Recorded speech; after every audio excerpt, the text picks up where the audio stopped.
மணிகண்டன், இப்ப நாடு மக்களும்ல நம்ம பார்க்க போறது ஆர்மீனியாங்கிற நாடு. இது வந்து பாத்தீங்கன்னா பல சாம்ராஜ்யங்கள், கலாச்சார கலவைகள் அப்படின்னு நிறைய விஷயங்கள் இந்த நாட்டுல இருந்திருக்கு. ஆமாம், நிச்சயமா. இந்த நாடு 3000 ஆண்டு பாரம்பரியம் கொண்ட ஒரு முக்கியமான நாடு அப்படின்னு சொல்லலாம். அது மட்டும் இல்லாமல் இந்த நாடு தான் முதன்முறையாக கிறிஸ்தவ மதத்தை தன்னுடைய அரசினோட மதமாக இதை எடுத்துக்கிட்டாங்க ராஜி. அது மட்டும் இல்லாமல் பிப்ளிக்கல் கான்டெக்ட்ல ரொம்ப முக்கியத்துவம் வாய்ந்த ஒரு நாடாக பார்க்கப்படுது. அதற்கு காரணம் இங்க இருக்கக்கூடிய அராரத் அப்படிங்கிற மலையை சொல்றாங்க. நீங்க சொல்றது கரெக்ட் தான். ஆனால் இந்த அராரத் மலைகள் வந்து முந்தைய கால ஆர்மீனியாவில் தான் இருந்துச்சு. இப்போ அந்த அராரத் மலைகள் இருக்கக்கூடிய பகுதி வந்து துருக்கியில் தான் இருக்கு. இப்போ அந்த ஆர்மீனியாங்கிறது சுருக்கமான ஒரு சிறிய நாடாக தான் அங்கே இருக்கு ராஜி. ராஜி, நாம இப்போ சொன்ன அந்த ஆர்மீனியாங்கிற நாடு எங்கே இருக்குது அப்படின்னு பார்க்கலாம். ஆர்மீனியாங்கிறது துருக்கிக்கு பக்கத்தில் இருக்கக்கூடிய மிக முக்கியமான நாடு. அதுக்கு பக்கத்தில் இருக்கிற மற்ற நாடுகள் அப்படின்னு பார்த்தீங்கன்னா ஜார்ஜியா இருக்குது, அஜர்பைஜான் இருக்குது, ஈரான் இருக்குது. இது போன்ற பல நாடுகள் சூழ்ந்து இருக்கக்கூடிய அந்த நாடு தான் ஆர்மீனியா. இந்த நாட்டோடைய தலைநகரம் மிக பழமையான ஒரு நகரம். அந்த நகரத்தோட பேர் எராவன். இத்தனை சிறப்புகள் வாய்ந்த இந்த நாட்டை பற்றின கூடுதல் தகவல்களை இனி நாம பார்க்கலாம். உலகின் முதல் கிறிஸ்தவ நாடாக அறியப்படும் ஆர்மீனியா 6ஆம் நூற்றாண்டில் மன்னராட்சியின் கீழ் இருந்தது. பின்னர் 19ஆம் நூற்றாண்டில் ஆட்டோமன் பேரரசு மற்றும் ரஷ்ய பேரரசுகளால் ஆக்கிரமிக்கப்பட்டது. உலகின் மிகப்பெரிய இனப்படுகொலையால் பாதிக்கப்பட்ட ஆர்மீனியா 1918இல் சுதந்திரம் அடைந்தாலும் 1920 முதல் சோவியத் யூனியனின் ஆட்சிக்கு கீழ் வந்தது. பின்னர் 1991இல் சோவியத் யூனியன் சிதறுண்டபோது தனி நாடாக ஆனது. 29,500 சதுர கிலோமீட்டர் பரப்பளவை கொண்டுள்ள இந்நாட்டின் மொத்த மக்கள் தொகை 29,75,000. இவர்களில் 98% பேர் அர்மேனியர்கள், 2% பேர் பிறர். மதத்தின் அடிப்படையில் பார்த்தால் 95% மக்கள் கிறிஸ்தவ மதத்தை பின்பற்றுகின்றனர். இங்குள்ள மக்களில் 99% பேர் எழுத்தறிவு பெற்றவர்கள். ஆர்மீனியா தேர்ந்தெடுக்கப்பட்ட குடியரசு ஆட்சி முறையை பின்பற்றுகிறது. அதிபரே நாட்டின் தலைவராக இருப்பார். 5 ஆண்டுகளுக்கு ஒரு முறை அதிபர் மக்களால் தேர்ந்தெடுக்கப்படுகிறார். பிரதமர் மற்றும் அமைச்சர்கள் நாட்டின் நிர்வாக பொறுப்பை கவனிக்கின்றனர். மொத்த உள்நாட்டு உற்பத்தியின் அடிப்படையில் ஆர்மீனியா உலகில் 133வது இடத்தில் உள்ளது. இங்கு ஒரு தனிநபரின் ஆண்டு வருமானம் 3,45,000 ரூபாயாக உள்ளது. நாட்டின் நாணயம் டிராம். ஒரு இந்திய ரூபாய் என்பது 6.56 டிராமுக்கு சமம். விவசாயம் பெரும்பாலான மக்களின் பிரதான தொழிலாக இருந்தாலும் நாட்டின் பொருளாதாரத்தில் முக்கிய பங்கு வகிப்பது ஏற்றுமதி மற்றும் சுரங்கத்துறைகளே. ஐக்கிய நாடுகள் சபை மற்றும் ஐரோப்பிய கவுன்சில் ஆகிய 40 சர்வதேச அமைப்புகளில் உறுப்பினராக உள்ள ஆர்மீனியா உலகின் அனைத்து நாடுகளுடனும் நல்லுறவை பேணி வருகிறது. இத்தனை சாம்ராஜ்யங்கள் ஆர்மீனியால இருந்திருக்கு அப்படின்னா அப்ப நிச்சயமா நிறைய கலாச்சாரங்களும் இந்த நாட்டுல இருந்திருக்கணும் இல்லையா? ஆமா, நிச்சயமா. ஏற்கனவே நம்ம பார்த்துருக்கிறோம் 3000 ஆண்டு பாரம்பரியம் கொண்ட நாடு இது அப்படின்னு. மகா அலெக்சாண்டர் காலத்திலிருந்தே கலாச்சாரம் பண்பாட்டில் சிறந்து விளங்கின நாடு இது. இப்போ இந்த நாட்டில் இருக்கக்கூடிய நாகரிகம், பண்பாடு, கலாச்சாரம் பற்றின தகவல்களை பார்க்கலாம். உலகின் மிக தொன்மையான நாகரிகங்களுள் ஒன்றாக கருதப்படும் ஆர்மீனியா நாகரிகத்தின் மையமாக திகழ்ந்த ஒரு நகரம்தான் எரவன். தற்போது ஆர்மீனிய நாட்டின் தலைநகராக திகழும் எரவன் பல்வேறு ஆட்சியாளர்களின் பிடியில் சிக்கி தற்போது சுதந்திர ஆட்சியின் கீழ் வந்துள்ளது. எனினும் ஆர்மீனிய நாகரிகத்தின் பழமையை விளக்கும் பல்வேறு சான்றுகள் இங்கு காணப்படுகின்றன. ஆர்மீனிய அரசரின் எர்வண்ட் IV பெயரை அடிப்படையாக கொண்டு எரவன் என இந்த நகருக்கு பெயரிடப்பட்டது. கிபி 301இல் கிறிஸ்தவ நாடாக மாறிய ஆர்மேனியாவில் 5ஆம் நூற்றாண்டில் முதல் தேவாலயம் கட்டப்பட்டது. கிறிஸ்தவர்களின் பிடியிலிருந்து அரபு ஆட்சியாளர்கள் கீழ் சென்ற ஆர்மீனியாவில் வாணிப நடவடிக்கைகள் தொடங்கப்பட்டன. பின்னர் வந்த பல்வேறு ஆட்சிகளிலும் எரவன் முக்கிய நகரமாக உருவெடுத்தது. வாணிபத்தில் சிறந்து விளங்கியதால் பலரும் இந்நகரை கைப்பற்ற முயன்றனர். 1513 முதல் 1737 வரை 15 முறை ஆர்மீனியா அரசானது ஒட்டோமன் மற்றும் பாரசீக ஆட்சியாளர்களின் கீழ் மாறியுள்ளது. 1960களில் தொல்லியல் வல்லுநர்கள் கண்டறிந்த குகையில் 48,000 ஆண்டுக்கு முன்பு வாழ்ந்த மக்களின் மண்டை ஓடு உள்ளிட்டவை கண்டறியப்பட்டன. அதேபோல் கிமு 3500இல் பயன்படுத்தப்பட்ட லெதர் ஷூ ஒன்று கண்டறியப்பட்ட போது ஆர்மீனியர்கள் அப்போதே மேம்பட்ட நாகரிகத்தை கொண்டிருந்தது தெரியவந்தது. இதனை இன்றைக்கும் நிரூபிக்கும் வகையில் 3000 ஆண்டுகளுக்கு முன்பிருந்து ஆர்மீனியர்கள் பயன்படுத்தி வரும் டுடக் என்ற இசைக்கருவி இருந்து வருகிறது.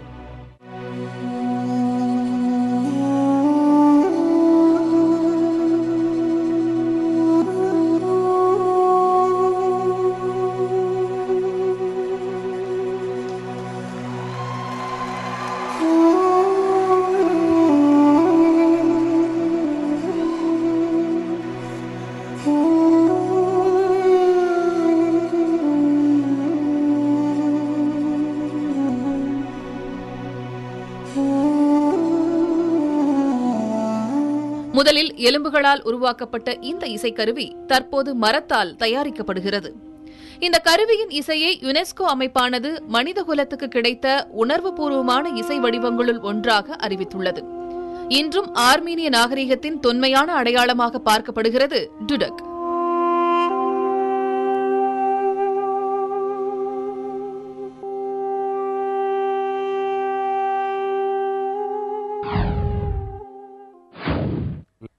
ஆர்மீனியால இன்னொரு முக்கியமான விஷயம் நடந்தது. அதாவது அந்த இன மக்களை அழிக்கிற அளவுக்கு ஒரு பெரிய இன படுகொலை நடந்தது.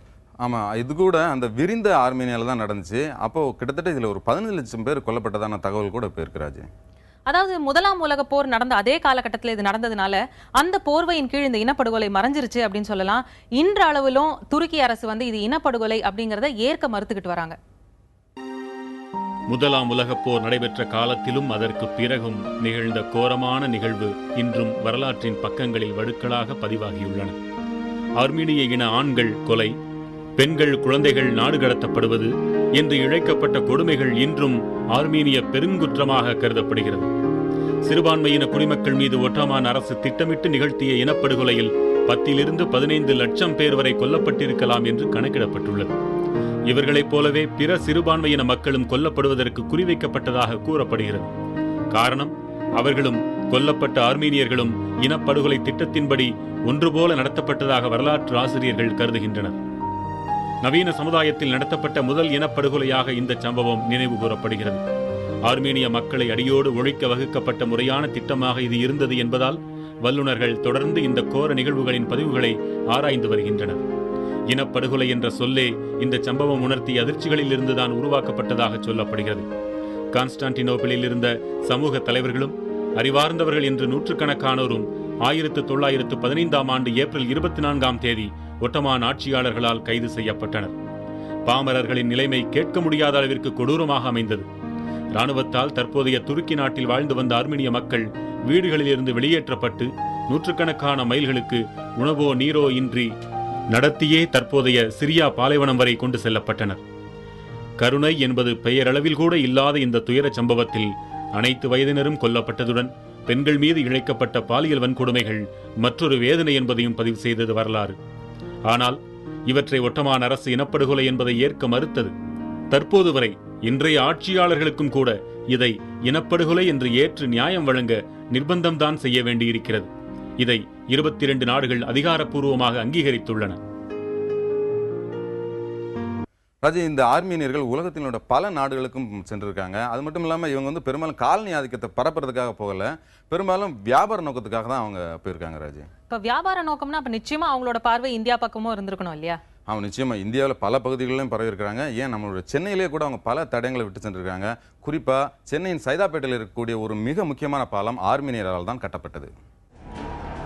ஏறக்குறைய 2000 ஆண்டுகளுக்கு இந்தியாவிற்கும் ஆசிய ஐரோப்பிய நாடான அர்மீனியாவிற்கும் பொருளாதார ரீதியாகவும் கலாச்சார ரீதியாகவும் இருந்த பிணைப்பு பேரரசர் மகா அலெக்சாண்டர் காலத்தில் தொடங்கியது.